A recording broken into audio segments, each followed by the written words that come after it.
चलिए ओके, एक और ही है वॉइस। अच्छा,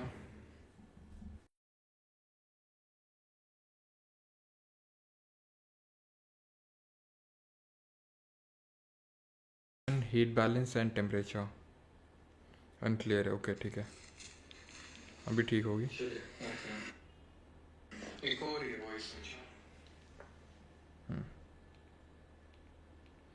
अभी कंफर्म करना। अभी आज हम लोग का जो टॉपिक रहेगा that would be solar radiation, heat balance and temperature. ठीक है, ओके। ठीक है, तो अभी having learned about the latitude, longitude, rotation, revolution and the tilt of earth and how do the tilt of the earth and revolution along with affect the seasons on earth, अब अगर हमें ये चीज़ें पता चल गई हैं तो फिर हमें ये बड़ी आसानी से अब ये जो आज का लेक्चर है वो समझ में आएगा। अन्यथा हमें आज का लेक्चर समझ में ना आता कि क्यों, कहाँ पे इंसुलेशन ज़्यादा होती है, कहाँ कम होती है। ओके सर, युद्ध होने वाला है? हाँ, होने तो वाला है, जब होगा तो देख लिया जाएगा। ठीक है, चलेंगे साथ में लड़ने, लेकिन अभी तो नहीं हो रहा है तो अभी पढ़ लेते हैं, है ना, वो ज़्यादा सही है। क्यों? तो स्टार्ट करते हैं। सबसे पहली बात तो ये कि the earth receives almost all of its energy from the sun. तो पृथ्वी को जितनी भी ऊर्जा मिलती है सब सन से ही मिलती है। Sun is the primary source of energy. और सन ये भी हमने पढ़ा था कि sun is the source of all the, जो भी हमारे एक्सोजेनिक, एक सेकेंड, जो भी हमारे एक्सोजेनिक फोर्सेस लगते हैं उसका जो सोर्स ऑफ एनर्जी है वो सन ही है। ये हमने पहले पढ़ा था। The amount of heat received by different parts of the earth is not same. ठीक है, यानी कि जो भी हमारे डिफरेंट पार्ट्स हैं अर्थ के, उनके द्वारा जो अमाउंट ऑफ हीट रिसीव होती है वो सेम नहीं होती है। अब वो सेम क्यों नहीं होती है? ठीक है, वो सेम क्यों नहीं होती है वो अभी हम समझेंगे, due to the shape of earth. ठीक है, वो सेम क्यों नहीं होती वो भी अभी हम जानेंगे। Alright, this variation causes the pressure difference in the atmosphere. यानी कि क्योंकि जो हमारी अर्थ है उसमें सेम अमाउंट ऑफ इंसोलेशन का मतलब है जो अमाउंट ऑफ सनलाइट रिसीव होती है वो सेम नहीं होती है, वो अलग अलग होती है। अब अलग अलग होगी तो ऑब्वियस सी बात है कि अलग अलग हीटिंग होगी, और अलग अलग हीटिंग की वजह से प्रेशर डिफरेंस क्रिएट होगा। अब प्रेशर डिफरेंस क्यों क्रिएट होगा थोड़ा सा समझ लो यहाँ पे। क्योंकि होता क्या है कि जो वार्म एयर है और जो कोल्ड एयर है वो अलग अलग तरह का आपका प्रेशर डिफरेंस क्रिएट करते हैं। जो वार्मर एयर होती है, जो गर्म हवा होती है, उसकी प्रॉपर्टी ये होती है कि ये राइज करती है, ये उठती है। जो गर्म हवा होती है उसकी ये क्वालिटी होती है कि वो राइज करती है। वहीं जो कोल्ड एयर होती है, जो ठंडी हवा होती है, उसकी ये प्रॉपर्टी होती है कि वो सिंक करती है। सिंक का मतलब है कि वो बैठती है नीचे की ओर। ठीक, अब तुम खुद बताओ कि अगर ऊपर ये मान लो पार्ट ऑफ लैंड है, ये पार्ट ऑफ लैंड है, एक सेकेंड, ये पार्ट ऑफ लैंड है। ठीक है, तो यहाँ से हवा ऊपर जा रही है, दैट मीन्स कि यहाँ पे कोई प्रेशर लगाने वाला नहीं रहेगा, और एंड इट इज और it will be termed as low pressure. इसको हम निम्न दाब बोलेंगे, लो प्रेशर बोलेंगे। ठीक है, देन यहाँ पर अगर आप देखिए तो ये जो कोल्ड एयर है वो सिंक कर रही है, नीचे की तरफ बैठ रही है, जिसकी वजह से यहाँ पर प्रेशर ज़्यादा लगेगा and it will lead to high pressure. ठीक है, यहाँ पे हाई प्रेशर होगा, निम्न दाब और उच्च दाब। ठीक, तो वही चीज़ बोल रहा है कि क्योंकि अलग अलग हीट रिसीव होगी डिफरेंट पार्ट में, तो अलग अलग प्रेशर होगा, यानी प्रेशर डिफरेंस क्रिएट होगा एटमॉस्फेयर में। ठीक है, इतनी चीज़ क्लियर। अब जब प्रेशर डिफरेंस होता है तो उसी की वजह से हवा भी चलती है हाई प्रेशर से लो प्रेशर की तरफ। अब हम आते हैं सोलर रेडिएशन की तरफ।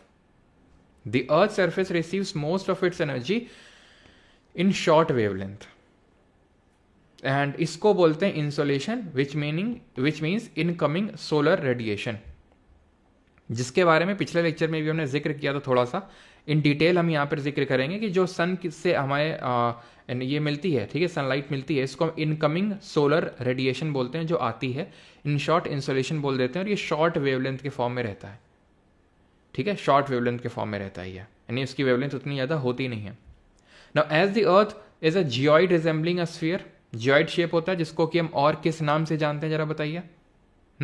जियोइड या फिर ऑब्लेट स्फीरॉइड। आनंद जी पहले ही लिख चुके हैं, है ना, और भी आई थिंक कुछ लोग लिख चुके हैं पहले ही। Alright, the sun's rays fall obliquely at the top of the atmosphere. Oblique तरह से गिरती हैं, क्योंकि अगर फ्लैट होती तो सीधा सीधा परपेंडिकुलरली गिरती, लेकिन यहाँ पर देखिए ऑब्लिक तरीके से गिरेंगे, क्योंकि जो हमारी अर्थ का शेप है वो एकदम फ्लैट नहीं है बल्कि कर्व्ड है। एंड कैसा शेप है, जियोइड या oblate spheroid, which means that it is bulge at the centre and poles पे फ्लैट है, सेंटर पे बल्ज है, पोल्स पे फ्लैट है, एंड इसी शेप को हम जियोइड बोलते हैं। कमेंट करके बताइए कि ये जो शेप है अर्थ का, जहाँ पर वो सेंटर पे बल्ज है, पोल्स पे फ्लैट है, ये क्यों है, what is the reason behind it. On an average, the Earth receives 1.94 calories per square centimeter per minute at the top of the atmosphere. तो इतना amount of insolation जो है Earth receive करती है per minute 1.94 कैलोरीज पर square kilometre की अगर हम बात करें, ठीक है।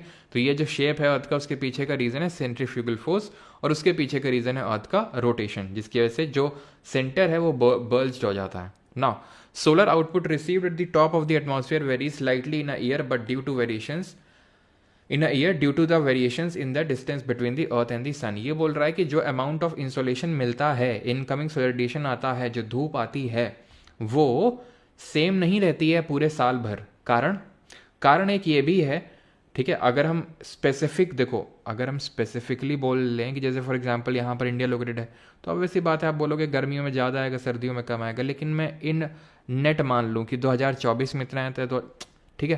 अब थोड़ा इसको समझने की कोशिश करिए कि जो हमारी अर्थ है वो रिवॉल्व कर रही है, ठीक है। अब वो जब रिवॉल्व कर रही है तो आप इस तरह से देखो, ये सन है बीच में, ठीक है, ये अर्थ क्या कर रही है, रिवॉल्व कर रही है। अब जब रिवॉल्व कर रही है तो मैंने आपको बताया था ये एलिप्टिकल ऑर्बिट है, सर्कुलर तो है नहीं, जिसकी वजह से कुछ ऐसा पॉइंट आता है जहाँ पर ये सबसे नज़दीक होती है, जिसको हम पेरीहिलियन बोलते हैं, और जब सबसे दूर होती है अर्थ, उसको हम एपीहिलियन बोलते हैं।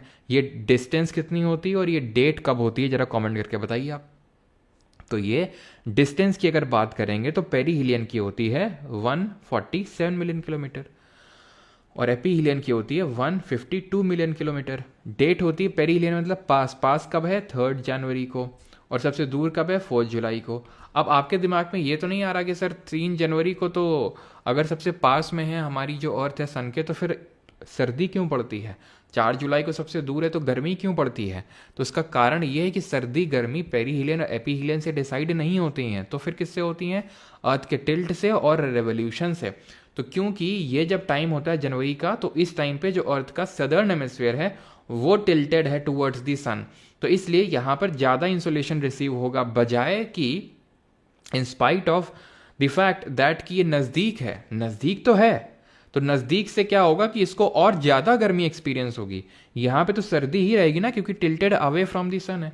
And same goes here also, same logic यहाँ पे भी लगेगा कि 4 जुलाई को हमारा जो नदर्न हेमिस्फीयर है वो थोड़ा सा टिल्टेड है। वैसे तो अगर हम देखें तो ट्रॉपिक ऑफ कैंसर थोड़ा सा नीचे जा चुका होगा, लेकिन फिर भी ऑलमोस्ट वहीं पे होगा, बिकॉज हमें पता है 21 जून को समर सॉलिस्टिस होता है, जिस दिन ट्रॉपिक ऑफ कैंसर पे ओवर हेड रेज पड़ती है सन की, और उसके बियॉन्ड तो वह जाता नहीं है 23.5 डिग्री की नॉर्थ के, तो फिर नीचे डाउनवर्ड मूवमेंट यानी कि उसका दक्षिणायन शुरू होगा हमारे सन का। तो जुलाई में भी अभी नदर्न हेमिस्फीयर में ही है, ठीक है, क्लियर रहती चीज़। तो यही बोल रहा है कि जब पेरीहिलियन होगा तो अमाउंट ऑफ इंसुलेशन ज़्यादा होगा, और जब एपीहिलियन होगा तो अमाउंट ऑफ इंसुलेशन रिलेटिवली कम होगा। Is that clear? अगर ये क्लियर है तो अब हम बढ़ेंगे variability of insolation at the surface of earth, कि किस किस फैक्टर पे डिपेंड करता है amount of insolation received, the factors that cause these variations of in insolation. तो ये तो मैंने एक बता दिया कि भाई अक्रॉस ईयर कैसे वेरिएट करेगा, कि जब पास में होगा यानी कि आपका बात करें 3 जनवरी को तो ज़्यादा इंसुलेशन रिसीव होगा, दूर होगा तो कम होगा। लेकिन ऐसे बहुत सारे फैक्टर्स होते हैं अक्रॉस द ईयर जिन पे ये डिपेंड करता है, ठीक है। कौन कौन से?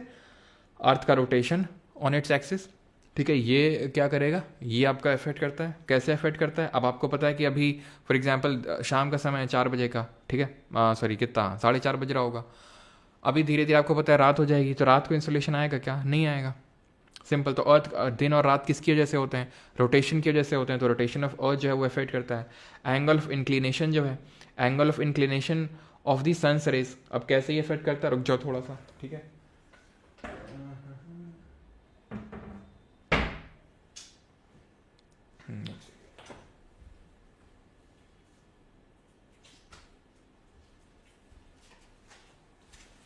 गर्दन में भारी समस्याएं हैं, जिसकी वजह से पट्टा वट्टा लगा के बैठना पड़ता है यार, नहीं तो थोड़ी देर में 5-10 मिनट में ही हालत ख़राब हो जाती है। एक पट्टा लगा है बैक के लिए, एक लगा गर्दन के लिए, पूरे झगड़े हुए हैं। चलो तो अब यहाँ पे ध्यान से समझना, angle of inclination of sun's rays, वैसे तो आगे लिखा है तो वहीं समझ लेंगे, अभी आगे सब लिखा हुआ है, तो अभी पहले ये जान लेते हैं फैक्टर कौन कौन से, एक एक करके समझेंगे अभी, ठीक है।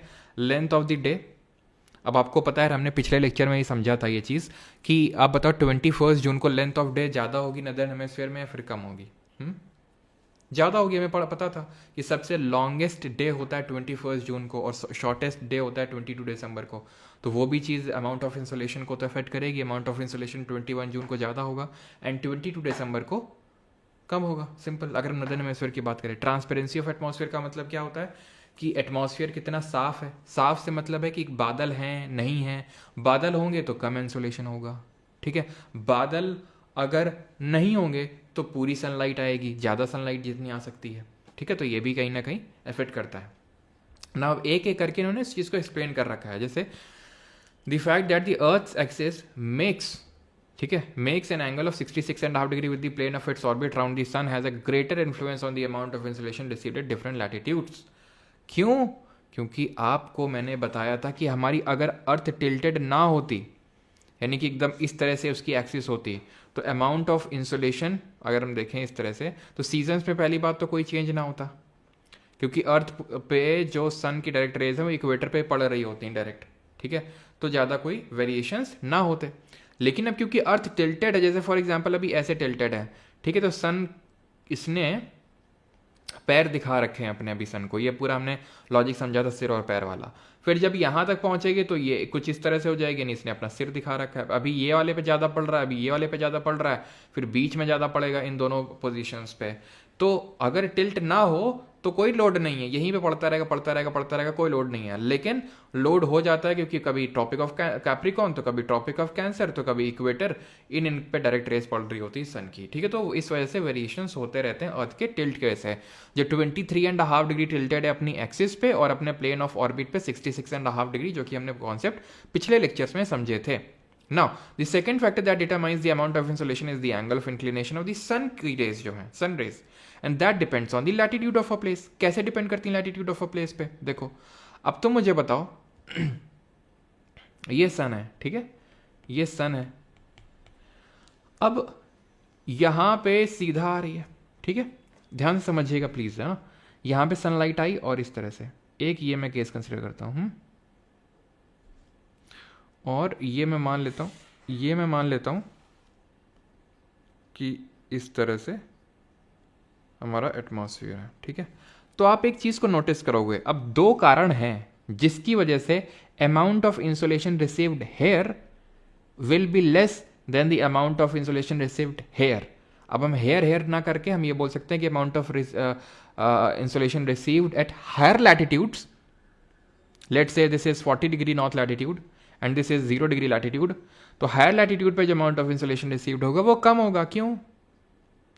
क्योंकि यहां पर स्लैंटिंग रेस पड़ रही हैं, यहां पर स्लैंटिंग रेस पड़ रही हैं, यहां पर अगर हम देखें तो डायरेक्ट रेस पड़ रही हैं। अब जब डायरेक्ट रेस पड़ रही हैं तो एरिया कम है, सुना होगा ना बचपन में कि पेपर है कॉन्वेक्स लेंस लो, हाँ, और ये क्या करेगा, पेपर को जला देगा। वैसे तुम पेपर धूप में ले जाओ तो कोई जलाएगा नहीं, जलाएगा, लेकिन कॉन्वेक्स लेंस रख दो तो सारी रेस को कन्वर्ज कर देता है, एक ही पॉइंट पे कर देता है, तो पार्ट जल जाता है, वो वही है। अब क्योंकि एरिया उसको कम कवर करना है तो ज़्यादा यहाँ पर डालेगा, यहाँ पर थोड़ा ज़्यादा एरिया कवर करेगा क्योंकि स्लैंटिंग रेज है, पहला। दूसरा कारण ये है, आप एक चीज़ को नोटिस करो यहाँ पे कि इसको ज़्यादा पार्ट कवर करना पड़ रहा है एटमॉस्फेयर का। आपको समझ नहीं आ रहा, ये वाला पार्ट ये ज़्यादा है एज कंपेयर टू ये, तो क्योंकि उसको एटमॉस्फेयर में ज़्यादा थिकनेस को कवर करना पड़ रहा है, ज़्यादा दूर तक जाना पड़ रहा है, जिसकी वजह से स्कैटरिंग ज़्यादा हो जाएगा, अमाउंट ऑफ जो इंसुलेशन वो थोड़ा रिफ्लेक्ट ज़्यादा हो जाएगा, जिसकी वजह से जो पहुंचेगा नेट में वो कम होगा। इसी वजह से यहाँ पर ठंड ज़्यादा रहती है, ठीक, वही चीज़ लिखी होगी यहाँ पे। The area covered by vertical rays is always less than the slanting rays. Vertical rays area cover कम करती हैं, स्लैंटिंग वाले एरिया ज़्यादा कवर करती हैं, तो ज़्यादा एरिया तो कम हीट, कम एरिया तो ज़्यादा हीट, वही लिखा है। मोर ओवर, वही जो मैंने दूसरा फैक्टर बताया, the slant rays are required to pass through greater depth of atmosphere. उनको ज़्यादा डेप्थ एटमॉस्फेयर कवर करनी है, तो ज़्यादा एब्जॉर्प्शन, ज़्यादा स्कैटरिंग यानी प्रकीर्णन यानी फैलाव, टकराव और डिफ्यूजन। ठीक। तो यहाँ पर आप देखिए सन रेज, ठीक है, स्लैंटिंग होंगी, ऑब्लिक होंगी, यहाँ पर डायरेक्ट होंगी। क्लियर है चीज़। The passage of solar radiation through the atmosphere यहाँ पे पूरा लिखा हुआ है। यहाँ तक किसी को कोई डाउट हो तो? लैटिट्यूड लॉन्गिट्यूड के नोट्स नहीं मिले सर, लैटिट्यूड लॉन्गिट्यूड के नोट्स है।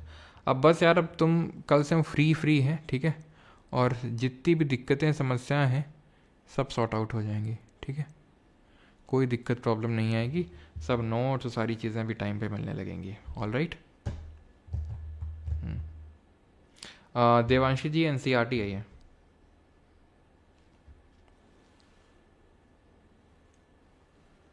क्लियर यहाँ तक? किसी को कोई डाउट तो नहीं है? फिर हम बढ़े spatial distribution of insolation at the earth surface. Okay, extra class लगा देंगे अमित, एक लगा देंगे, उससे हम बोलोगे, कुछ लोग बोलने लगेंगे सर अब रुक जाओ, हाँ अभी हम इतना क्लास देंगे तुम झेल नहीं पाओगे। अंकिता जी बोल रही रिपीट करिए। अच्छा, रिपीट कर दे। अंकिता जी, हमने अभी ये पढ़ा कि अमाउंट ऑफ इंसुलेशन किन किन चीज़ों पे डिपेंड करता है। तो हमने पढ़ा कि रोटेशन पे डिपेंड करता है, हमने पढ़ा कि टिल्ट पे डिपेंड करता है, टिल्ट ऑफ अर्थ पे, हाँ, तीसरा फैक्टर था टिल्ट ऑफ रेस पे, जो सन रेज हैं उस पर डिपेंड करता है ना। अब टिल्ट ऑफ रेस पे कैसे डिपेंड करता है? क्योंकि हमें पता है कि ये जो सनलाइट आएगी वो कम एरिया कवर करेगी, ठीक है, कम एरिया कवर करेगी, और यहाँ पर जो जाएगी वो थोड़ा सा ज़्यादा इस तरह से एरिया कवर करेगी, क्योंकि स्लैंटिंग है तो ज़्यादा एरिया कवर करेगी। यहाँ पर कम एरिया कवर कर रही है तो ज़्यादा इंसोलेशन रिसीव्ड होगा। यहाँ पर कम होगा क्योंकि लाइट उतनी है लेकिन फैल ज़्यादा रही है, ज़्यादा एरिया कवर कर रही है, प्लस एटमॉस्फेयर की ज़्यादा थिकनेस कवर कर रही है, ये एटमॉस्फेयर की उतनी थिकनेस कवर नहीं कर रही है, इसके वजह से अमाउंट ऑफ इंसोलेशन यहाँ ज़्यादा होगा और यहाँ कम होगा, ठीक है, इतनी चीज़। ऑलराइट, चलो आगे बढ़ते हैं। अभी पुरानी, हाँ पुरानी है, बाकी इसी से आपको पढ़ना है क्योंकि नई वाले में काफ़ी सारे टॉपिक्स मिसिंग हैं, ठीक है। Special distribution of insolation at the, वैसे तो मैं शेयर कर ही देता हूँ आपके साथ, जो भी अब एनसीईआरटी से पढ़ाता हूँ ग्रुप में, तो आप वहाँ से कर ही सकते हो अगर आपके पास एनसीईआरटी नहीं वाली और आप अगर वो टॉपिक मिसिंग है आपके में। तो insolation received at the surface varies from 320 watt per metre square in the tropics to about 70 watt per metre square in the poles. Tropics पे ज़्यादा होगा, ये मैं कितनी बार बोलूँ, क्यों? क्योंकि ट्रॉपिक्स में ओवरहेड रेस पड़ती हैं सन की। हम पिछले लेक्चर में देखे थे कि tropic of Cancer 23.5 degree north latitude से लेकर tropic of Capricorn 23.5 degree south latitude के बीच को टॉरिड जोन बोलते हैं, क्योंकि यहाँ पर जो अमाउंट ऑफ सनलाइट होती है वो ज़्यादा रिसीव होती है। ज़्यादा क्यों होती है उसके पीछे का कारण अभी हम समझे, क्योंकि डायरेक्ट रेस पड़ रही हैं सन की, ओवरहेड रेस पड़ रही हैं जो कि कभी टेम्परेट या फ्रिजिड जोन में नहीं पड़ती हैं, ठीक है। अभी आपको ये समझ में आना चाहिए वरना इसे टेम्परेट और फ्रिजिड का तो उसका मतलब क्या है, ठीक है। फैट में लिटिल बॉय कुछ बिग है क्या? लिटिल ही है लिटिल और बिग दोनों है भैया। एस्पिरिन प्रिया जी पता चल जाएगा अभी 8-10 दिनों में। चलो भाई, तो तो 320 इतना रिसीव होता है, ये नंबर थोड़ा सा ध्यान रखना, पूछ सकता है। Maximum insolation is received over the subtropical desert. अब ध्यान से where the cloudiness is least, ध्यान से। हमने ये जब फैक्टर पढ़ रहे थे तो ये पढ़ा था, पीछे ये पे पढ़ा था, ये पढ़ा था और एक और पढ़ा था, क्या ट्रांसपेरेंसी ऑफ एटमॉस्फेयर।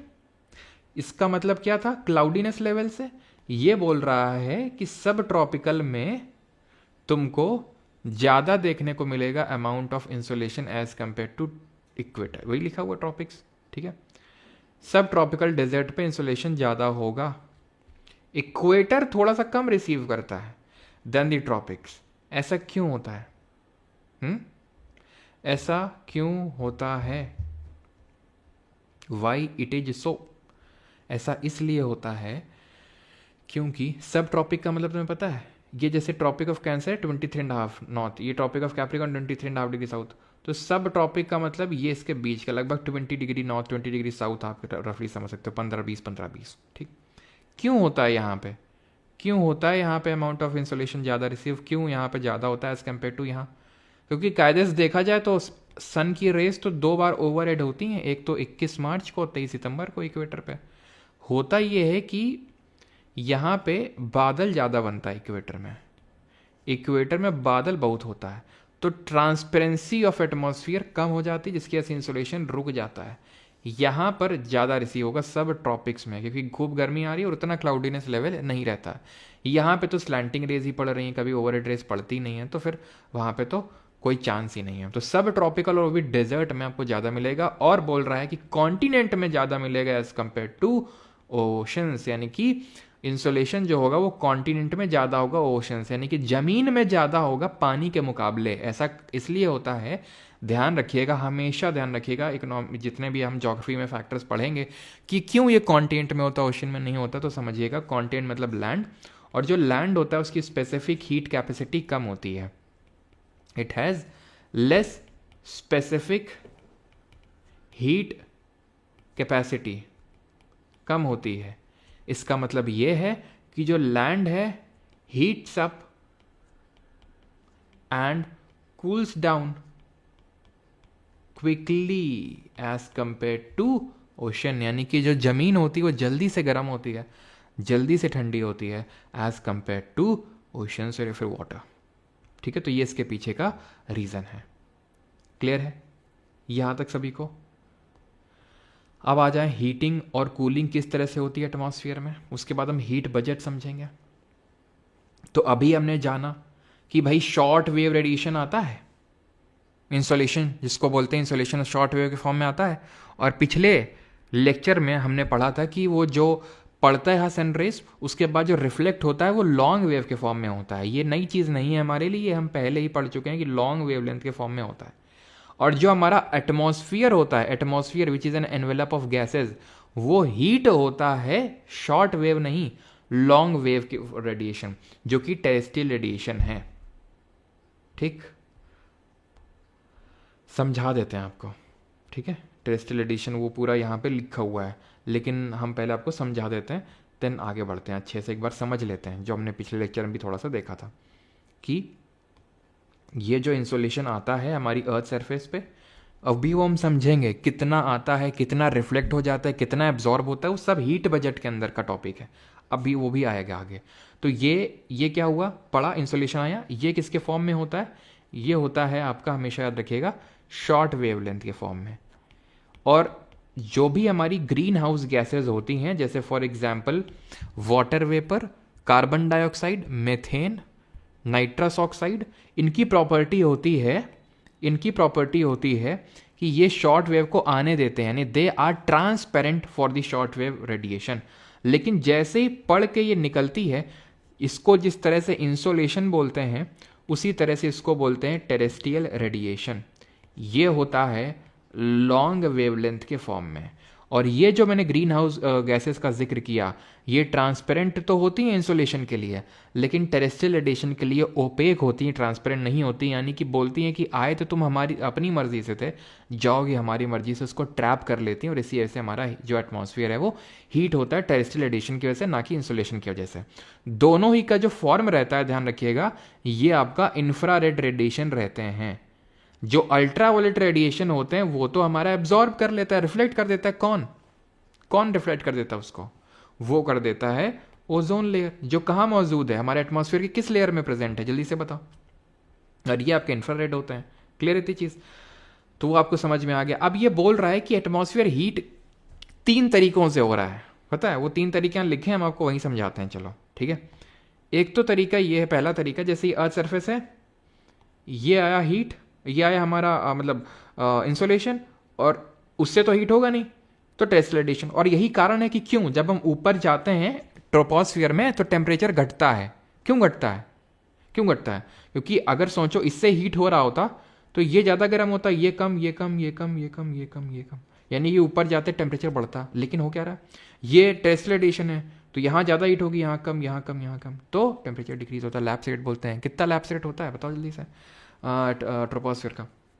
तो इससे हीट हो रहा है। ठीक है, अब ये 3 तरीके से हीट होता है। कैसे? कंडक्शन, कन्वेक्शन और रेडिएशन नहीं, एडवेक्शन। होता क्या है कि जो एटमॉस्फेयर की लेयर जस्ट टच में है, किससे? इससे, अर्थ सरफेस से, वो हीट होती है कंडक्शन की वजह से, जो अर्थ सरफेस के डायरेक्ट कांटेक्ट में है, क्योंकि कंडक्शन जो हीट है वो ट्रांसफर ऑफ हीट होता है जो गर्म चीज से ठंडी चीज में होता है, वार्म से कोल्ड में होता है, और वो दोनों चीजें कांटेक्ट में होनी चाहिए। जैसे कि फॉर एग्जाम्पल आप इस ये मान लो कि कोई आयरन रॉड है, इसको आप लगाते हो, यहाँ मान लो यहाँ पर कोई आग वगैरह जल रही है, ठीक है, तो धीरे धीरे वो क्या होता है, कंडक्शन के थ्रू पार्टिकल के थ्रू एक दूसरे से वो हीट ट्रांसफर कर देते हैं और यहाँ तक वो गर्म हो जाता है, तो वो कंडक्शन होता है। दो चीज़ों में हीट का transfer from hot to cold heat का ट्रांसफर होता है, और दो चीज़ें कॉन्टैक्ट में होनी चाहिए, that is called as conduction. बिल्कुल सही, 165 मीटर में 1 डिग्री सेल्सियस टेम्परेचर कम होता है, फिर 1 किलोमीटर में 6.5 डिग्री सेल्सियस कम होता है, ठीक है। ये हो गया कंडक्शन। अब ये जो हीट हो गया ना कंडक्शन से, अब ये जो पूरा हीट हो गया कंडक्शन से, जो ग्रीन ग्रीन अब मैं ड्रॉ कर रहा हूँ, ठीक है, ये जो हीट हो गया, ये हीट हो गया, ये हीट हो गया, ये हीट हो गया, अब ये कन्वेक्शन के थ्रू ट्रांसफर होगा। कन्वेक्शन मतलब वर्टिकल ट्रांसफर ऑफ हीट होगा, ठीक है। अब यहाँ पे देखो आप, ठीक है, वही लिखा हुआ है, the air in contact with the land gets heated slowly and the upper layers in contact with the lower layers also get heated। ये होता है कंडक्शन के थ्रू, जहाँ दो बॉडीज अनइक्वल टेम्परेचर की कॉन्टैक्ट में होनी चाहिए, वो वही सारी चीज़ें मैंने जो बताई। Air in contact with the earth rises vertically on heating, अब ये वर्टिकली हीट राइज होगी, ठीक है, in the form of current. याद करो हमने जब पढ़ा था क्या, एस्थेनोस्फीयर में मैग्मा करंट डेवलप हो रहे थे, इस तरह से ऊपर जा रहा था, फिर इस तरह से, फिर नीचे बैठ रहा था, ऊपर जा रहा था, फिर नीचे हॉरिजॉन्टली, देन नीचे बैठ रहा था, ठीक है। तो ये जो वर्टिकल हीटिंग होती है एटमॉस्फेयर की, उसको बोलते हैं कन्वेक्शन। तो जो अपर लेयर होती हैं एटमॉस्फेयर की, वो कन्वेक्शन से हीट होती हैं, ठीक है। और एडवेक्शन क्या होता है, हॉरिजॉन्टल मूवमेंट ऑफ एयर। अब ऐसे ही तो है नहीं कि ऊपर ऊपर ऊपर जाती रहेगी, हॉरिजॉन्टली भी तो मूव करेगी है, तो हॉरिजॉन्टल मूवमेंट ऑफ एयर को बोलते हैं एडवेक्शन। ध्यान रखिएगा कि जो लू चलती है गर्मियों के टाइम पे, it is a result of outcome of advection process. Middle latitude में जितने भी डायरनल वेरिएशन होते हैं डेली वेदर में, डायरनल का मतलब होता है डेली, डे और नाइट। जैसे कि डायरनल वेरिएशन का मतलब हो गया, जैसे कि आज 8 मई है, तो 8 मई को सबसे गर्म टेम्परेचर क्या था पूरे दिन में, और सबसे ठंडा टेम्परेचर, तो क्या है, डायरनल रेंज ऑफ टेम्परेचर बोल देते हैं उसको, ठीक है। तो मोस्टली जो डायरनल वेरिएशन होते हैं डेली वेदर में, वो मिड लैटिट्यूड। व्हेन आई से मिड लैटिट्यूड, इसका मतलब क्या समझे, मिड लैटिट्यूड का मतलब ये हो गया कि रफली हम बात कर रहे हैं 40 से 60 डिग्री नॉर्थ और 40 से 60 डिग्री साउथ जो लैटिट्यूड्स हैं, उनको हम बोलते हैं, ठीक है, मिडिल टू मिडिल लैटिट्यूड। फिर उसके बाद हायर लैटिट्यूड आ जाते हैं, या फिर आप 50 डिग्री तक कंसिडर कर सकते हो, ठीक है, मिड लैटिट्यूड में। देन इसके बाद अगर आप आ जाओगे जैसे कि 70 डिग्री, 80 डिग्री, 90 डिग्री, ये सब आपके हायर लैटिट्यूड में आ जाते हैं, ठीक है। ये मिडिल लैटिट्यूड होंगे, जो रफली आप ये मान के चलिए 30 से लेके 50 तक, ठीक है, 30 से 50 तक के जो होते हैं वो आपके मिडिल लैटिट्यूड कहलाएंगे, 30 से लेके 50 डिग्री तक का, ठीक है, जो रेंज है। अब हम आगे बढ़ते हैं। टेरेस्ट्रियल रेडिएशन के बारे में मैं सारी चीज़ आपको समझा चुका हूँ, आई थिंक मुझे कुछ बताने की ज़रूरत है नहीं यहाँ पे, कि हमारा जो एटमॉस्फेयर है वो किस वजह से हीट होता है, वो लॉन्ग वेव होता है, उसी को टेरेस्ट्रियल रेडिएशन बोलते हैं, सारी चीज़ें, ठीक है, इसमें ऐसा कुछ नया नहीं है। अब आते हैं सबसे इंपॉर्टेंट चीज़ पे, that is heat budget of the planet earth. Heat budget क्या चीज़ होती है, ठीक है, देखें अभी स्टार्ट करें हीट बजट। अगर यहाँ तक सभी को क्लियर हो तो, किसी को कुछ डाउट ना हो तो जल्दी से बताओ, जल्दी से बताओ। हीट बजट यहाँ पे जो लिखा हुआ है वो नहीं, अलग से हम पेज यहाँ पे लगा हुआ है, तो इसी में समझते हैं, ठीक है। तैयार हैं समझने के लिए? क्लियर गुरुदेव, ऑल क्लियर, ओके, ठीक है। तो पहले हीट बजट होता क्या है वो समझ लेते हैं, और किस तरह से होता है फिर वो मैं आपको समझाऊंगा अलग से। The earth as a whole does not accumulate or lose heat, it maintains its temperature। बोल रहा है कि अर्थ अपना टेम्परेचर मेंटेन करके रखता है, ना तो बहुत गर्म होता है ना तो ठंडा होता है। This can happen only if the amount of heat received in the form of insolation equals the amount of lost by the earth through terrestrial radiation। बोल रहा है ये तभी हो सकता है कि जब जितना हीट आया उतना ही चला जाए, तभी ये हीट बजट पॉसिबल है। हीट बजट का मतलब है कि ना तो पृथ्वी गर्म हो रही है ना ठंडी हो रही है ज़्यादा। अब ये होता कैसे वो तुम यहाँ पे समझो, वो सब लिखा हुआ है, वो भी हम देख लेंगे उसको भी, लेकिन यहाँ समझो नहीं तो वहाँ समझ आएगा नहीं। मान लेते हैं 100% आया, ठीक है, एनीथिंग इज कंसिडर्ड एज 100%, ठीक है। तो 100% ये पूरा जो इंसुलेशन आया है वो 100% है। अब इसमें से होता ये है कि इसमें से लगभग आप ये मानो कि 35%, जो 35 पार्ट हीट है, 100 पार्ट में 35 पार्ट क्या हो जाएगा, रिफ्लेक्ट हो जाएगा ऊपर से ही। मतलब कि वो अर्थ सरफेस को टच नहीं करेगा, ठीक है, वो रिफ्लेक्ट बैक हो जाएगा, ठीक है, और रिफ्लेक्ट होगा अलग अलग चीज़ों से, क्लाउड से, ठीक है, या फिर बर्फ पड़ी हुई है आउटर एटमॉस्फियर से हो सकता है रिफ्लेक्ट हो जाए, एटमॉस्फियर से, क्लाउड भी आ जाता है, ठीक है, क्लाउड से, बर्फ से, ठीक है, पेड़ों से, इन सब से रिफ्लेक्ट हो गया वो। और रिफ्लेक्ट जो हुआ उसको बोलते हैं क्या, उसको बोलते हैं, अभी हम पढ़ेंगे, अल्बीडो बोलते हैं, ठीक है, जो पार्ट रिफ्लेक्ट हो जाता है उसको अल्बीडो बोलते हैं। तो ये रिफ्लेक्ट हो गया। बाकी जितना अब अंदर घुसेगा वो है, यानी अर्थ सरफेस को आएगा, वो 65% होगा, ठीक है। अब इस 65% में ध्यान रखना, ये जो घुसा, ठीक है, ये तो रिफ्लेक्ट हो गया, वापस वापस स्पेस में चला गया, बाय बाय बाय बाय, इसको कर दो, ठीक है। 65 बचा, 65 को एटमॉस्फेयर एब्जॉर्ब कर लेगा, रिफ्लेक्ट नहीं किया, रिफ्लेक्ट किया वो चला गया, 35 है वो। ये कितना है, चलो नीचे लिख देता हूं मैं, ठीक है, ये है 14%, ठीक, 14%। ये क्या किया, एटमॉस्फेयर ने एब्जॉर्ब किया, यहां लिख देता हूं मैं, एब्जॉर्ब्ड बाई एटमॉस्फेयर 14%। और ये अब लिख रहा हूं जो है वो है एब्जॉर्ब्ड बाई सरफेस, जो सरफेस है उसने एब्जॉर्ब कर लिया। 35 तो रिफ्लेक्ट वाला है, ये एब्जॉर्ब वाला है। कितना बचा, 65 में 14 घटाओ कितना आएगा, 51 आना चाहिए, 5, हाँ बिल्कुल 51 आएगा, 51%, ठीक। 51% क्या एब्जॉर्ब कर लिया। अब हमने ये पढ़ा था कि हीट को मेंटेन करके रखता है अपना क्या, अर्थ। इसका मतलब ये है कि ये तो चलो ठीक है, ये तो एटमॉस्फेयर में लटका हुआ है, ये तो भाई अर्थ को टच कर गया है, अब इसको हमें वापस भेजना होगा, तो इसको वापस भेजते हैं, क्योंकि तभी तो हीट बैलेंस मेंटेन होगा, हीट बजट मेंटेन होगा, ठीक। तो इसमें से जो एब्जॉर्ब हुआ है, अब ये टेरेस्ट्रियल रेडिएशन के थ्रू वापस जाएगा, शॉर्ट वेव के फॉर्म में आया, और टेरेस्ट्रियल रेडिएशन का मतलब होता है अर्थ से स्ट्राइक करके जो वापस जाता है उसको टेरेस्ट्रियल रेडिएशन बोलते हैं, ठीक, क्लियर।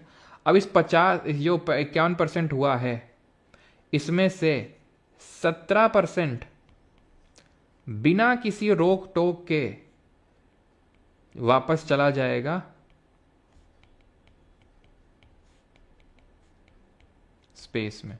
कोई से कुछ नहीं पूछेगा भाई कहाँ से आए थे, कहाँ जा रहे हो, आराम से जाता है 17 part.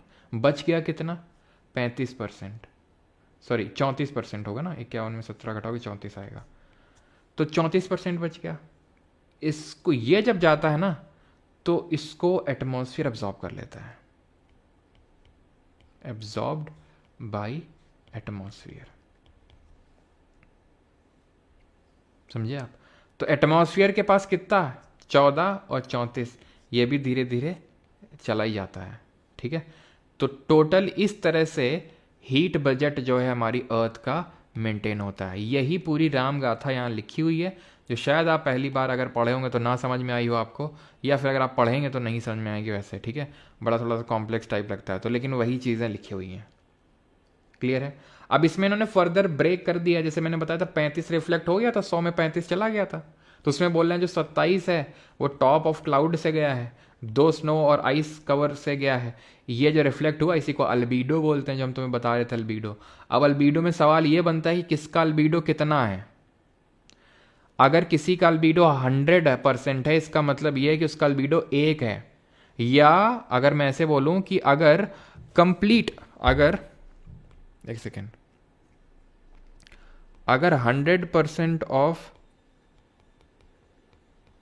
Insolation is reflected back, तो इसका मतलब होता है अल्बीडो है 1, ठीक है। अल्बीडो कितना है, 1 है, समझ रहे हैं आप। और अगर एकदम भी वो नहीं करेगा, रिफ्लेक्ट करेगा, तो उसका अल्बीडो 0 है, यानी 0 और 1 के बीच में अल्बीडो डिफर करता है। अब देखो यहाँ पे, ठीक है, ये 8 अल्बीडो नहीं, ये 8% है, 0.08। जैसे कि सी आइस का 35, ओल्ड स्नो का, बर्फ का है 59, फ्रेश स्नो का 80, फ्रेश स्नो है 80% है, मतलब 0.8 हुआ, तगड़ा, बहुत तगड़ा अल्बीडो है इसका। किसका, बर्फ का, जो सफ़ेद सफ़ेद बर्फ होती ना, जो नई नई बनी है अभी, ठीक है, लद्दाख वद्दाख में चले जाओ, पूरा रिफ्लेक्ट होगा। और यही कारण तो है जब लद्दाख वद्दाख में जाते हो लद्दाख, अद्दाख से मेरा मतलब है, अद्दाख से मेरा मतलब जैसे तुम सिक्किम विक्किम चले गए, हिमाचल चले गए, ठीक है, तो जहाँ बर्फ़बारी हो रही है तो तुम चश्मा वश्मा लगा गया, तो लद्दाख में तो ज़रूर लेके जाते हो, है कि नहीं? अच्छा, किसी को पता है, मतलब हो सकता है पता ही हो, ठीक है, वो झंडों का मतलब क्या होता है जो लद्दाख वद्दाख में होते हैं, मतलब लद्दाख में होते हैं, लद्दाख वद्दाख से मेरा मतलब अगेन वही सिक्किम विक्किम में भी जाओगे, हिमाचल में तो झंडे वंडे होते हैं सतरंगी टाइप के, उसका मतलब क्या होता है? तो वहाँ पे चश्मा इसलिए लगाते हैं क्योंकि अल्बीडो बड़ा तेज है, वो स्नो से बड़ा जोर का रिफ्लेक्ट होके आता है, तो इस वजह से चश्मा लगाना पड़ता है वहाँ पे, ठीक है। तो 0.8, लेकिन अगर सबसे कम पूछेगा ना तो असफाल्ट का होता है, ध्यान रखना, असफाल्ट लिखा नहीं है यहाँ पे। असफाल्ट क्या होता है? डामर जो होता है ना, रोड की डामर, वही होता है असफाल्ट। समझे आप बात को इसका? ठीक है, तो वो समझ के रखिएगा थोड़ा सा। बाकी यहाँ पे देख लीजिए किसका अल्बीडो एग्जैक्टली तो नहीं पूछेगा, जैसे एसएससी में तो पूछ लिया था एक बार, भैया सी आई इसका बताओ, 35%। सीरियस में हम क्वेश्चन नहीं देखें, सीरियस सीएपीएफ में एग्जैक्टली पूछा हो, लेकिन ऑर्डर में तो ज़रूर लगाने को पूछ सकता है। बाइकर्स अपने हाँ लगाते तो हैं, हाँ अदक दिखने में अच्छे लगते नहीं यार, बुद्धिस्ट लोगों को होता है प्रेयर्स के लिए, हाँ वो तो मुझे पता, बुद्धिस्ट के लिए तो होता है, बुद्धिज़्म से तो है उससे रिलेटेड, लेकिन क्या है वो पद्मना, अच्छा अदक मतलब तो ठीक है, अदा लेकिन विक्किम मतलब अच्छा विक्किम, विक्किम होता है, और अरुणाचल में चले जाओ वो होता है विक्किम, ठीक है। चलो तो आगे बढ़ते हैं अभी, और वही सारी चीज़ें लिखी हुई हैं, आप खुद से पढ़ सकते हैं जो मैंने आपको यहाँ पर सिंपल टर्म्स में समझाई बताई, ठीक। ये variation in net heat budget है, ये क्या बताने का प्रयास कर रहे हैं भाई साहब? ये बोल रहे हैं कि ये लैटिट्यूड लिखे हुए हैं, आसान भाषा में समझो, नहीं तो यहाँ पर फिर कंफ्यूज हो जाओगे। जैसे ये हमारी अर्थ सरफेस ये 0 डिग्री है कि नहीं है? ये 0 डिग्री है, ऐसे धीरे धीरे मतलब अपने अर्थ को अभी तक ऐसे पढ़ रहे थे ना, 0 1 2 3 4 5 90, 0 1 2 3 4 5 90, ठीक है। अभी क्या 0 1 2 90, 0 1 2 90, ठीक है। तो हमने क्या किया, अर्थ को इस तरह से टेढ़ा टिल्ट कर दिया, तो बस वही इन्होंने क्या किया, इसको इस फॉर्म में लिख दिया लैटिट्यूड को, ये 0 डिग्री लैटिट्यूड है, धीरे धीरे धीरे आप पोल्स की तरफ जा रहे हैं। तो ये बात स्पष्ट है कि 0 डिग्री यानी कि यहाँ पर जो हमारे लो लैटिट्यूड है, लो लैटिट्यूड का मतलब है ट्रॉपिक्स के बीच वाला जो हाल चाल है, वहाँ पर ज़्यादा इंसोलेशन आता है कि नहीं आता? है कि नहीं आता? हमने पढ़ा है कि नहीं आता? ज़्यादा आता है वहाँ पे इंसोलेशन, यानी कि यहाँ हीट सरप्लस में होती है, लेकिन पोल्स पे कम आती है, यानी हीट डेफिसिट में रहती है। तो ये बताना ये चाह रहा है कि ऐसा नहीं कि यहाँ सरप्लस में है और यहाँ डेफिसिट में है, एक्चुअल में हीट का ट्रांसफ़र भी होता है, ठीक है। अगर कहीं गर्म हवा है और कहीं गर्म हवा नहीं है, तो गर्म हवा जाके जल्दी से हल्की हल्की हीट पहुँचाएगा वहाँ पर, तो वो यहाँ पर एक्सप्लेन किया गया है, नॉट दैट मच इम्पॉर्टेंट, ठीक है। अब आते हैं टेम्परेचर पे, factors controlling temperature distribution, then आएंगे आइसोथर्म पे, और टेम्परेचर हमारा जो टॉपिक है वो ख़त्म हो गया, ठीक है। साउंड में ज हो रहा है अभी, अच्छा ज हो रहा है साउंड में, देखें यार मोबाइल कहाँ गया, एक सेकंड रुकना, ज हो रहा है टेम्परेचर पे, फैक्टर्स कंट्रोलिंग टेम्परेचर, कहाँ ज हो रहा है भाई, साउंड में ज हो रहा है बोल रहे हैं। Factors controlling temperature distribution, latitude control करता है, ठीक है। टेम्परेचर कहीं की हवा का क्या होगा, वो इन्फ्लुएंस होता है लैटिट्यूड, ऑल्टीट्यूड, लैटिट्यूड का तो मतलब जानते हो, ऑल्टीट्यूड का मतलब होता है हाइट, डिस्टेंस फ्रॉम द सी बहुत इंपॉर्टेंट है। आगे बहुत सारे हमारे ऐसे फैक्टर्स हैं जैसे डेजर्ट वगैरह, ठीक है, हम पढ़ेंगे। जैसे फॉर एग्जांपल हमें पता है कि जैसे फॉर एग्जांपल कानपुर, दिल्ली, है ना, जालंधर, जो इंटीरियर हैं इंडिया के, वहाँ पर बहुत गर्मी पड़ती है, बहुत सर्दी पड़ती है। लेकिन मुंबई, बेंगलोर, चेन्नई, कोस्टल सिटीज़ में चले जाओगे तो ऐसा नहीं है, वहाँ पे मॉडरेट टाइप रहता है, यानी कि ऐसा नहीं गर्मियाँ बहुत गर्म, सर्दियाँ बहुत सर्द, तो एक्चुअल में इसी फैक्टर की वजह से, वो भी हम देखेंगे, ठीक है। The presence of warm and cold ocean current, ocean current अभी हमने नहीं पढ़ा है, पढ़ेंगे आगे। एंड लोकल एस्पेक्ट, तो latitude, the temperature of a place depends on the insolation received, ठीक है। ये हम पढ़ चुके हैं यार, ये बताने की ज़रूरत नहीं है यार, ठीक है, कि लैटिट्यूड पे कैसे डिपेंड कर रहा है। लो लैटिट्यूड पे ज़्यादा इंसोलेशन है और हाई लैटिट्यूड पे कम इंसोलेशन है। ऑल्टीट्यूड मतलब हाइट होता है। अब हाइट का मतलब ये है कि तुम जैसे फॉर एग्जांपल ये अगर कभी गए हो पहाड़ी वगैरह इलाके में, तो जब हाइट पे जाते हो तो क्या ठंड लगने लगती है? लगते होता है कि नहीं? ऐसा होता है। ठंड क्यों लगने लगती है? उसके पीछे का रीज़न वही दिया है कि भाई एटमॉस्फेयर थिन होने लगता है, the atmosphere is indirectly heated bye terrestrial radiation. अब जब तुम ऊपर जाओगे टेरेस्ट्रियल रेडिएशन कम होता जाएगा, अब कम होता जाएगा टेरेस्ट्रियल रेडिएशन, तो क्या होता जाएगा, जो हवा है वो ठंडी होने लगेगी। Therefore the places near the sea level record higher temperature than the places located higher elevation. चले जाओ हिमाचल, उत्तराखंड, जम्मू एंड कश्मीर, तो क्यों ठंड होती है वहाँ पे? क्योंकि वो ऑल्टीट्यूड पे लोकेटेड है सर, तो वहाँ पर पहुँचते पहुँचते टेरेस्ट्रियल रेडिएशन कम हो जाता है, इतनी चीज़ क्लियर, ये पढ़ चुके हैं। डिस्टेंस फ्रॉम द सी, ये नहीं पढ़ा है, तो ये कैसे पढ़ेंगे। Another factor that influences the temperature is the location of a place with respect to sea, sea के रिस्पेक्ट में कैसे लोकेटेड है वो बोल रहा है, ठीक है। The places situated near the sea come under the moderating influence of the sea and land breezes which moderate the temperature. अब लैंड ब्रीज क्या होता है, उससे पहले उसी को चलो समझ लेते हैं। लैंड ब्रीज सी ब्रीज क्या होता है, तो लैंड ब्रीज समझ लो पहले, ठीक। लैंड ब्रीज क्या चीज़ होती है, तो ये है ज़मीन, रुकना, ये है समुद्र, ठीक है, ये है समुद्र, पानी है, और ये है ज़मीन, ये है ज़मीन का पार्ट, ठीक। अब मान लेते हैं दिन का समय है, ये क्या है, दिन का समय, डे टाइम है।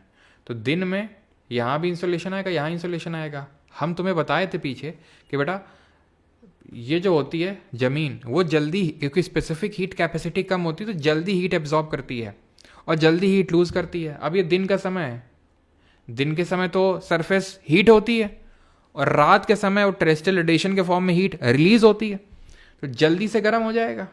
जल्दी से गर्म मतलब लो प्रेशर है कि नहीं, और लो प्रेशर है, ये धीरे धीरे हीट अप होगा, हीट तो होगा लेकिन धीरे धीरे। तो इसके कंपैरिजन में ये हाई प्रेशर, तो ये क्या चलेगी, हवा कैसे चलती है, हवा हमेशा चलती है हाई से लो, हमेशा उच्च से निम्न दाब की तरफ। तो ये कौन सी ब्रीज हुई, लैंड ब्रीज नहीं सी ब्रीज। ऐसा क्यों, ऐसा इसलिए क्योंकि हवा का नाम पड़ता है उसके पॉइंट ऑफ ओरिजिन से। हवा का नाम पॉइंट ऑफ ओरिजिन से ऐसे पड़ता है कि हवा अगर मान लो चल रही है ऐसे, कहाँ की तरफ चल रही है, तो चल रही है ये ईस्ट की तरफ, तो इसको हम बोलेंगे ईस्टर्ली। बिल्कुल गलत, इसको हम बोलेंगे वेस्टर्ली। क्यों, कहाँ को चल रही नहीं, कहाँ से चल रही है, कहाँ से चल रही है, वेस्ट से चल रही है इसकी तरफ, तो वेस्टर्ली होगी, समझे आप। तो ये चल रही है कहाँ से, सी से लैंड की तरफ। ये कब का समय है, दिन का समय है, और रात के समय इसका उल्टा हो जाएगा, तो वो उसको हम लैंड ब्रीज बोल देंगे। रात के समय क्या क्या होगा वो भी हम आपको समझा ही देते हैं, लगे हाथ। नहीं आप यही बोलोगे, लो समझाया नहीं, 4 लोगों के जाके बातें बताओगे, क्यों। ये है आपका लैंड और ये है आपका सी। रात का समय है, जल्दी कूल डाउन हो जाएगा, जल्दी ठंडा हो जाएगा, ये धीरे धीरे ठंडा होगा। अब क्योंकि जल्दी ठंडा हो जाएगा तो ज़्यादा हाई होगा, यानी कि हाई प्रेशर होगा यहाँ। ये थोड़ा लेट से कूल डाउन होगा, हो तो लेकिन लेट से, यानी कि अभी गर्म है, हाई से लो। तो रात में क्या हो रहा है, रात में चल रही है क्या, हाई से लो, लैंड से सी, तो लैंड ब्रीज। लैंड ब्रीज क्या है, लैंड से सी, और सी ब्रीज क्या है, सी टू लैंड। दिन के समय, दिन के समय डे टाइम, ये कब है, नाइट टाइम। अब हम ये बात कर रहे थे, इसकी वजह से ही क्या होता है, इसकी वजह से ही समुद्र का मॉडरेटिंग इन्फ्लुएंस होता है, वो चीज़ों को मॉडरेट करने की तरफ जाता है। कैसे जाता है कि भाई यहाँ पर समुद्र है, ये लैंड ब्रीज सी ब्रीज चलेंगे, जिसकी वजह से टेम्परेचर कंट्रोल में रहता है, उतना ज़्यादा इन्फ्लेट नहीं होता है कि ऊपर नीचे। गर्मियाँ में पता चला कि जून की गर्मी में एकदम मरे जा रहे हैं और जनवरी की सर्दी में मरे जा रहे हैं, ऐसा नहीं होता, वहाँ पे कुकड़े जा रहे हैं। तो इसी वजह से यहाँ पर आपको देखने को मिलेगा मॉडरेटिंग इन्फ्लुएंस ऑफ सी। जो भी समुद्र के आसपास इलाके हैं, हर जगह आपको मॉडरेटिंग इन्फ्लुएंस ऑफ सी देखने को मिलेगा, ठीक है। मॉडरेटिंग इन्फ्लुएंस ऑफ सी इसको बोलते हैं। इसका उल्टा का मतलब है जितना ज़्यादा तुम अंदर जाते जाओगे, इंटीरियर ऑफ कॉन्टिनेंट पे जाते जाओगे, उसकी वजह से वेरिएशंस इन टेम्परेचर ज़्यादा होंगे, and that is called as continentality. Hindi में बोले तो महाद्वीपीयता। क्योंकि आप यहाँ पे थे, यहाँ पे लैंड ब्रीज सी ब्रीज से आराम से कंट्रोल में रहता है टेम्परेचर से, मॉडरेटिंग इन्फ्लुएंस ऑफ सी बोलते हैं उसको। जितना आप अंदर जाते जाओगे मॉडरेटिंग इन्फ्लुएंस ऑफ सी कम होता जाएगा और कॉन्टिनेंट का प्रभाव बढ़ता जाएगा, दैट इज कॉल्ड एज कॉन्टिनेंटैलिटी, जिसके से टेम्परेचर डिफरेंस बहुत ज़्यादा होगा। गर्मियाँ बहुत गर्म, सर्दियाँ बहुत सर्द। इस बार क्वेश्चन भी था शायद, ऑलमोस्ट हर बार आता ही है ऐसे क्वेश्चन कॉन्टिनेंटैलिटी से। ये आगे भी हम इसको डिस्कस करेंगे जब वो आएगा डेजर्ट वगैरह, ठीक है। Air mass and ocean current का भी इन्फ्लुएंस रहता है। ओशन करंट यहाँ पे मेंशन नहीं है, लेकिन मैं आपको थोड़ा सा बताता हूँ। ओशन करंट हम अलग से करेंगे। ये होता क्या है कि जैसे यहाँ का पानी ज़्यादा, जैसे कि हमने देखा था यहाँ अभी वो देख रहे थे ना ये वाला चार्ट, ये वाला, तो इसमें क्या पड़ा था कि यहाँ पे ज़्यादा गर्मी होती है, यहाँ पे ज़्यादा गर्मी होती है, यहाँ पे उतनी गर्मी नहीं होती है, तो यहाँ से गर्मी ऐसे ट्रांसफ़र होती है, हवा ट्रांसफ़र होती है। इसी तरह से यहाँ का जो पानी होता है वो भी ज़्यादा गर्म होता है, यहाँ का पानी ठंडा होता है, तो ये गर्म पानी ठंडा की तरफ मूव करता है। ठीक है, गर्म पानी इक्वेटर से पोल की तरफ मूव करता है, ठंडा पानी पोल से इक्वेटर की तरफ मूव करता है। ठीक है, तो वो ओशन करंट में हम पढ़ेंगे, उस चीज़ को समझ में आ जाएगा आपको।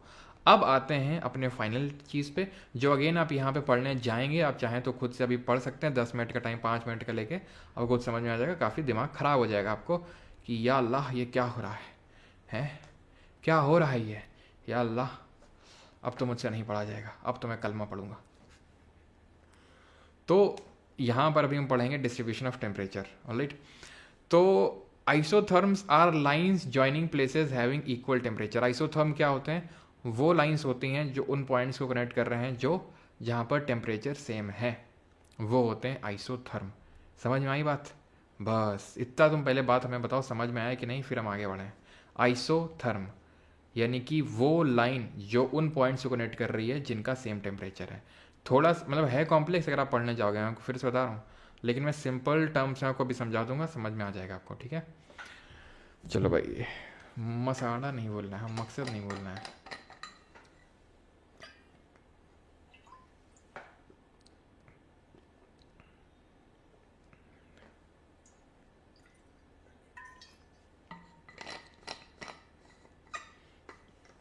नहीं भाई, कलमा नहीं आता है, लेकिन पढ़ लेंगे, ज़रूरी है पढ़ना, नहीं तो कभी भी कहीं भी। खैर, तो आइसोथर्म आपको समझ में आया क्या है? बस अब ध्यान समझिएगा। ठीक है, मैं आपसे चाहूँगा, मैं आप सभी से चाहूँगा कि कृपया थोड़ा सा पॉज करके इसको जल्दी से एक बार रीडिंग लगा लो। ठीक है, तो शायद थोड़ा ज़्यादा अच्छे से समझ में है ना। चलो, तो खैर, आइसोथर्म क्या होते हैं?